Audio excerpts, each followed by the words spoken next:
Recording studio Sheikhpura Dhanaur.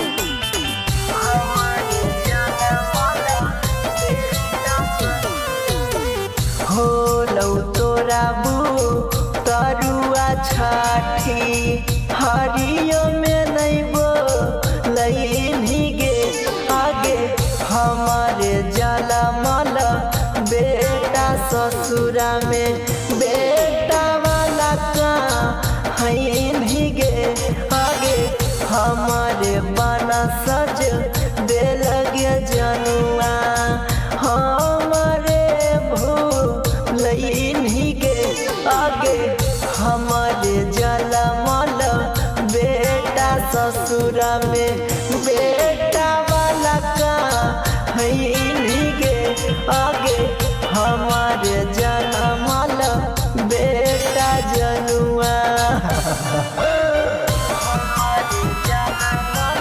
Music by Vikas राज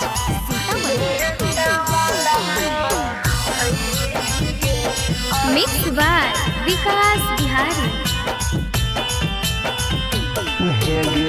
साल भर होलो कैला बिया हवा जहिया से गेनी गे मरो की बचो तोरोला भाड़ावा खा परबो नहीं लेनी गे कौने मजा बुरिया दुरिया हमारा सेवा नहीं लेगे आगे हमारे जला मल बेटा ससुरा में बेटा वाला का हईने गे आगे सब दिन खईने खेलने हमरा साथे भातारा के गुण गईने गे आगे हमारे जला मल बेटा ससुरा में बेटा वाला का हईने गे आगे हमारे जला मल बेटा ससुरा में। म्यूजिक बाय विकास राज सीतामढ़ी।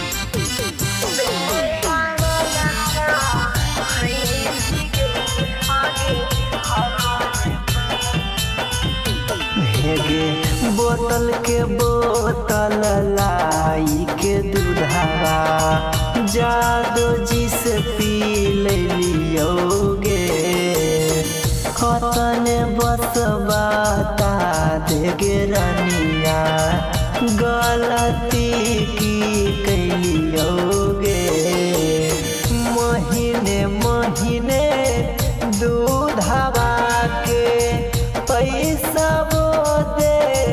लईने गे आगे हमारे जला मल बेटा ससुरा में बेटा वाला का हईने गे आगे तना जतन करते रनिया दो सर के हाथ धईने गे आगे हमारे जला मल बेटा ससुरा में बेटा वाला का हईने गे आगे हमारे जला मल बेटा रनिया।